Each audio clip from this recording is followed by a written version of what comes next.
மீன ராசி மற்றும் மீன லக்னம் எப்படி இருக்குது? மீனத்துக்கு ஒரு வாய்ப்பு குடுங்க அப்படின்னு கெஞ்சி கதர்ற மாதிரி ஒரு சிச்சுவேஷன். எங்களுக்கு வாய்ப்பு குடுக்காட்டி பரவால்ல, நிம்மதியா வாழ விட்டா போதும் அப்படிங்கிற அளவுக்கு போயிட்டுருக்கு. பொதுவா மீனராசி காலபுருஷனுக்கு 12வது வீடு. எந்த விஷயத்துக்கும் அழட்டிக்க மாட்டாங்க. தான் உண்டு, தன் வேலை உண்டுன்னு இருப்பாங்க. அது என்னங்க, தனுசு ராசிக்கு ஒரு பலன், மீன ராசிக்கு ஏன்னு கேட்டீங்கன்னா, தனுசு ராசியில குரு மூலத்திரிகோணம் பலம் பெறாரு. அதே மீன ராசியில வந்து பார்த்தீங்கன்னா, குரு ஆட்சி பலம் பெறாரு. எப்பவுமே அடுத்தவங்களுக்காகவே உதவக்கூடியது தனுசு. ஆனா மீனம் என்னன்னு கேட்டீங்கன்னா, தனக்கு தேவையானது என்னென்ன அப்படின்னு ரொம்ப ஷார்ப்பா எல்லா விஷயத்திலயும் ரொம்ப ஷார்ப்பா, ரொம்ப தெளிவா இருக்கக்கூடிய நபர்கள். பிளானிங் போட்டு வாழக்கூடிய நபர்கள். தன்னுடைய பணம் எவ்வளோ வருது? அதுக்கேத்த மாதிரி செலவு பண்ணக்கூடிய நபர்கள். அதுக்கு ஏத்த மாதிரி அவங்களுக்கு வாழவும் தெரியும். ஒரு நாள்ல வந்து ரூ. 1,00,00,000 செலவு பண்ணவும் தெரியும். ஒரு ரூ. 100 வச்சு ஒரு நாள் ஓட்டவும் தெரியும். அந்த மாதிரி நெறைய குணாதிசயங்கள் கொண்ட மீன ராசி மற்றும் மீன லக்னத்திற்கு இன்னைக்கு என்ன நிலைமை? எங்களுக்கு வாய்ப்பு ஒண்ணு குடுங்க. எங்களுக்கு எதுவுமே நடக்கவே இல்ல. இந்த கடந்த 2 1/2 வருடங்களாக எங்களோட யோகாதிபதி எல்லாம் எங்க தூங்கிட்டு இருக்காங்க அப்படின்னு கேட்கிற அளவுக்கு ஒரு சிச்சுவேஷன குடுத்துருக்கா அப்படின்னு கேட்டீங்கன்னா, நிச்சயமாக குடுத்துருக்கு. மீன லக்னத்துக்கு வந்து பார்த்தீங்கன்னா, சுக்கிரனும் அவ்வளோக்கா சரியில்லாத நபர். சூரியனும் அவ்வளோக்கா சரியில்லாத நபர். ராகு, கேது சொல்லவே தேவையில்ல. சனீஸ்வர பகவான் ராசிக்கு 12ல. இதுக்கு மேல ஏதாவது ஒரு தொந்தரவுகள் வேணுமா? அப்படிங்கிற அளவுக்கு இருக்கு. அதுக்கு ஏத்த மாதிரி செவ்வாய் பகவான் பாருங்க, கடகத்துல நீசம் அடைஞ்சிருக்காரு.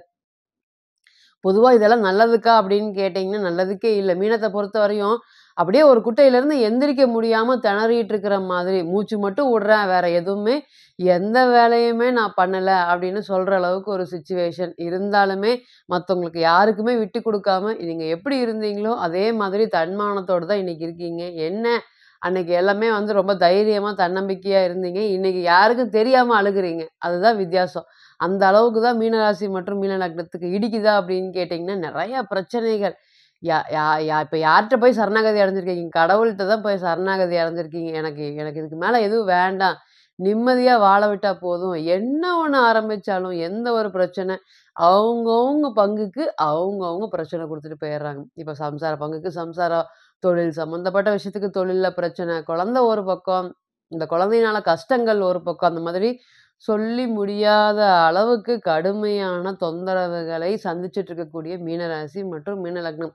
யோகாதிபதி எங்க? அவங்கலாம் கண்ணு திறந்து பார்த்தா, எங்க ராசி இப்படி இருக்குமா? அப்படின்னு அனுதினமும் தான் படுற கஷ்டத்த நீங்க வேண்டிட்டு இருக்கிறது நிச்சயமாக எனக்கு கேட்குது. அதுக்கேத்த மாதிரி பாருங்க, ராசியாதிபதி குரு ராசிக்கு 3ஆம் இடத்துல எனக்கு என்ன அப்படின்னு போயி சுக்கிரன் வீட்ல உட்கார்ந்துட்டாரு. வக்ரம் அடைஞ்சிருக்காரு. நெறைய விஷயங்கள் ஃபர்ஸ்ட்டு பொருளாதாரம் சம்மந்தப்பட்ட காசு தங்காம கஷ்டப்படுறீங்க. இருக்கும்போது உங்ககிட்ட வாங்கி சாப்பிட்டவன் எல்லாருமே இன்னைக்கு உங்களுக்கு நாமத்த போட்டுட்டு, அவன் அவன் வேலைய பார்த்துட்டு இருக்கான். அதுக்கு என்னத்துக்குமா எதுக்குமே ஆகாத மாதிரி ஒரு பொருளாதாரத்தில ஒரு ஏற்றமே இல்லாத மாதிரி கடந்த காலத்த விட இப்ப வர்றது வந்து ஒரு 10 வருஷத்துக்கு முன்னாடி நான் வாழ்ந்தா எப்படி இருக்குமோ, அந்த அளவுக்கு ஒரு சூழ்நிலைகள குடுத்துருக்காரு.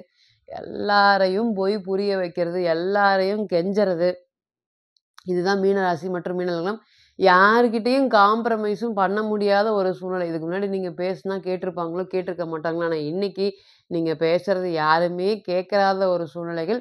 அப்படி நீங்க கஷ்டப்படுறதையும் மத்தவங்களுக்கு புரிய வைக்க முடியுமா? அப்படின்னு கேட்டீங்கன்னா, முடிய வைக்க முடியாது. அந்த மாதிரி மேம்போக்கா மத்தவங்க உங்ககிட்ட நடந்துட்டு இருக்கிறாங்க. இதுல இருந்தெல்லாம் வெளிய வருவோமா? மீண்டு ஜெயிச்சு வந்துருவோமா? இந்த 2025 எங்களுக்கு எப்படி இருக்க போகுது? அடுத்தது பாருங்க ராசியிலே சனீஸ்வர பகவான் இதே மாதிரி தனுசு அடி வாங்குச்சு. ஒரு 6 வருஷத்துக்கு முன்னாடி 4 டூ 6 வருஷத்துக்கு முன்னாடி தனுசுல சனீஸ்வர பகவானும், கேதுவும் 2 பேரும் சேர்ந்து வந்தாங்க. அப்போ தனுசு கடுமையான சரிவ சந்திச்சது. உதாரணத்துக்கு தனுசு ராசியா இருந்து, தனுசு லக்னமா இருந்து மீன ராசி அல்லது மீன லக்னமா இருக்கிறவங்கலாம் சொல்லவே தேவையில்ல. இந்த 10 வருஷத்துக்கு முன்னாடியே இந்த மாதிரி இதே மாதிரி பிரச்சனை நான் சந்திச்சுட்டு வந்திருக்கேன். அப்படின்னு சொல்ற அளவுக்கு இருக்கு. இன்னைக்கு பாருங்க, ஆனா தனுசு அளவுக்கு உங்களுக்கு மீனத்த அடிக்கிறாங்களான்னு கேட்டீங்கன்னா, இல்ல. வெறும் ராகு கடந்து வந்துட்டாரு. அப்புறம் தான் சனீஸ்வர பகவான் போறாரு. அப்ப ஃபர்ஸ்ட்டு ஜென்ம ராகுவ கடந்து அதுக்கப்புறம் தான் ஜென்ம சனி வருது. ஆனா தனுசுக்கு ஜென்ம சனியும் வந்து அது மேல கேது வந்தாங்க. அப்ப அவங்கலாம் விரக்தியோட எண்டிலே போயிர்றாங்க. ஆனா இன்னைக்கு மீனம் எல்லாத்தையும் தாங்கி நிக்குதுன்னா, அதற்கு கடவுளுடைய அனுகிரகம் நிச்சயமாக இருக்கா அப்படின்னு கேட்டீங்கன்னா, இருக்கு. ஏன்னு கேட்டீங்கன்னா, குரு பகவான் 3ஆம் இடத்துக்கு போனாலும் இன்னைக்கு இந்த 25 15ஆம் தேதிக்கு மேல குருவும், சுக்கிரனுமே பரிவர்த்தனையாங்க. இந்த மாரி பரிவர்த்தனையா இருக்கிறதுனால, பார்க்கறதுனால எவ்வளோ பிரச்சனைகள் இருந்தாலும் அதிலிருந்தெல்லாம் படிப்படியா ஜெயிச்சு வெளிய வந்துரலாமா? அடுத்தவன பார்த்து ரொம்ப ஏக்கம். இன்னைக்கு மீனத்துக்கெல்லாம் இவனுக்கு கிடைச்ச வாழ்க்கை எனக்கு கிடைச்சிருந்தா நான் எப்படி வாழ்ந்திருப்பேன்? இவனுக்கு வர மாதிரி பணம் புழக்கம் எனக்கு வந்தா நான் வாழ்ந்திருப்பேன். இத்தன வருஷமா 35 வயசானாலும் சரி, 38 வயசானாலும் சரி, அடுத்தவங்கள பார்த்து கம்பேரிசன் பண்ணாத நீங்க, இன்னைக்கு அடுத்தவன பார்த்து கம்பேரிசன் பண்ற அளவுக்கு, "என்னால இப்படி சம்பாரிக்க முடியாம போயிருச்சே!" அப்படின்னு சொல்ற அளவுக்கு ஒரு விரக்தி தன்மைய கொண்டு வந்து விட்டுருக்காரு. சனீஸ்வர பகவானும் சரி, ராகு பகவானும் சரி. இதெல்லாம் நீங்க ஒரு ஒரு ஸ்டெப்பா கடந்து வந்த பாதைகள். இன்னைக்கு கடந்துட்டு இருக்கக்கூடிய பாதைகள். இந்த 2025 பிப்ரவரி மாத பலன்கள்ல எப்படி இருக்க போகுது கிரக சேர்க்கைகள்? நமக்கு நல்லது செய்ய காத்திருக்கா? இல்ல கெட்டது செய்ய காத்திருக்குதா? இல்ல தப்பிக்கிறதுக்கு காத்திருக்கா? எப்படி இருக்க போகுது? பலன்கள பார்க்கலாம். முதல்ல உங்களோட ராசியிலே வந்து பார்த்தீங்கன்னா, ராகு பகவான் இருக்காரு. சுக்கிர பகவான் பெயர்ச்சி அடைய போறாரு. அதுக்கு மேல வந்து பார்த்தீங்கன்னா, ராசிக்கு 3ஆம் இடத்துல குரு. குருவும், சுக்கிரனும் பரிவர்த்தனையாகி குரு ராசிக்கே வராரு. 4ஆம் இடத்துல செவ்வா. ரொம்ப காலமாக நீசமா இருந்த செவ்வா வக்ரமாயி பின்னோக்கி போய் 4ஆம் இடத்துக்கு போறாரு. ராசிக்கு 7ல கேது. ராசிக்கு 11ல சூரியன் மற்றும் புதன். ராசிக்கு 12ல சனீஸ்வர பகவான். 15ஆம் தேதிக்கு மேல சூரியனும், புதனும் ராசிக்கு 12ல பயணிக்க போறாங்க. ராசிக்கு 12ல ஏகப்பட்ட கிரகங்கள் வரப்போது. சூரியன் வரப்போறாரு, புதன் வரப்போறாரு. அங்க ஆல்ரெடி சனீஸ்வர பகவான் இருக்காரு. எப்படி இருக்க போகுது? அப்படின்னு இப்பவே கேட்கும்போதே கஷ்டமா இருக்கு. கடந்துருவோமா? இந்த ஏப்ரல் வரையும் கடந்துட்டா, அதுக்கப்புறம் எந்த பிரச்சனையும் வராதுன்னு சொல்றாங்க. இது எல்லாமே உண்மையா? இந்த மாதிரி உங்களுடைய மனசுல 1000 கேள்விகள் இருக்கு. ஓம் குரு பகவானே போற்றி போற்றின்னு சொல்லி அவர் பாதம் வணங்கி எப்படி இருக்க போகுது? முதல்ல ஒரு நல்ல ஒரு 4 பலன்கள் எப்படின்னா, சுக்கிரன் அப்படிங்கிறவர் வந்து பார்த்தீங்கன்னா, பயிற்சி அடைஞ்சு மறுபடியும் குருவோட பரிவர்த்தனை ஆகுறாங்க. அப்ப குரு அப்படிங்கிறது வந்து பார்த்தீங்கன்னா, ராசிக்கு வரார். ராசியாதிபதி ராசிக்கு வந்தா, நீங்க தான் கெத்து. எந்த விஷயம் இருந்தாலுமே இதை சமாளிக்கிற இந்த 1 மாசம் சமாளிச்சுட்டேன்னா எனக்கு போதும்.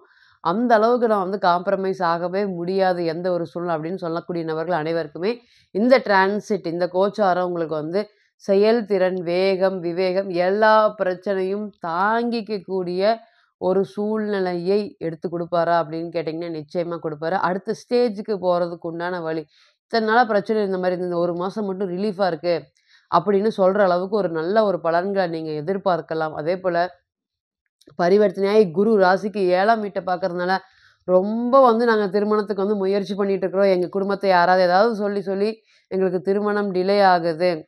திருமணம் சம்மந்தப்பட்ட விஷயங்கள் எல்லாமே நல்லது நடக்க மாட்டேங்குது. நாங்க அடுத்த ஸ்டெப்புக்கு போக முடியல. நாங்க சொல்லி வைக்கிற இடத்துல திருமணம் ஓகே. பொண்ணெல்லாம் காமிச்சதுக்கப்புறம் திடீர்னு பதில் சொல்லாம போயர்றாங்க. இல்ல ஏதாவது சொல்லிட்டு போயர்றாங்க. இல்ல சொல்லாம போயர்றாங்க.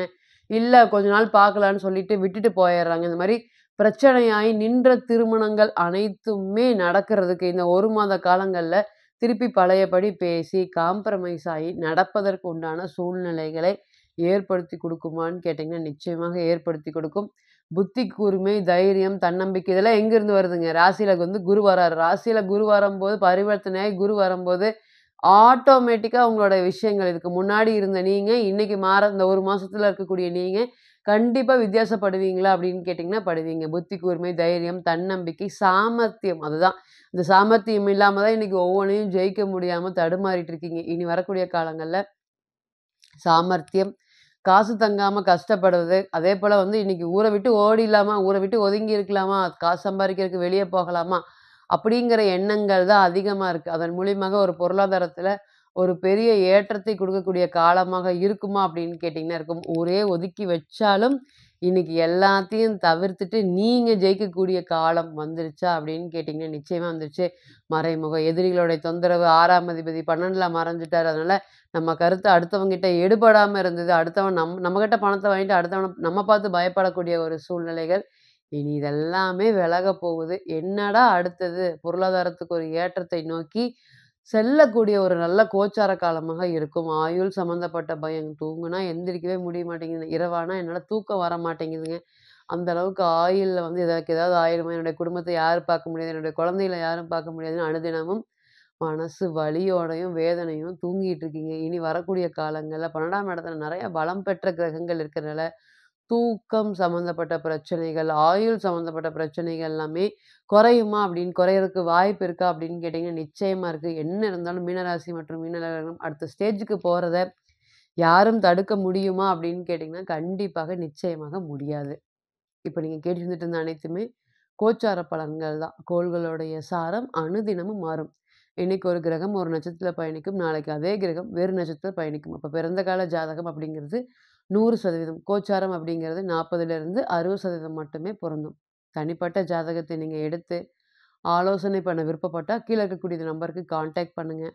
நான் வணங்கக்கூடிய நரசிம்மர் உங்க எல்லோருக்குமே நல்ல வளமான வாழ்க்கையை ஏற்படுத்தி தர நிச்சயமா பிரார்த்தனை பண்ணிக்கிறேன். மீண்டும் ஒரு பதிவில் உங்களெல்லாம் சந்திக்கும் வரை உங்களிடமிருந்து விடை பெறுவது உங்கள் அஸ்ட்ரோ புவனேஸ்வரி. நன்றி, வணக்கம்.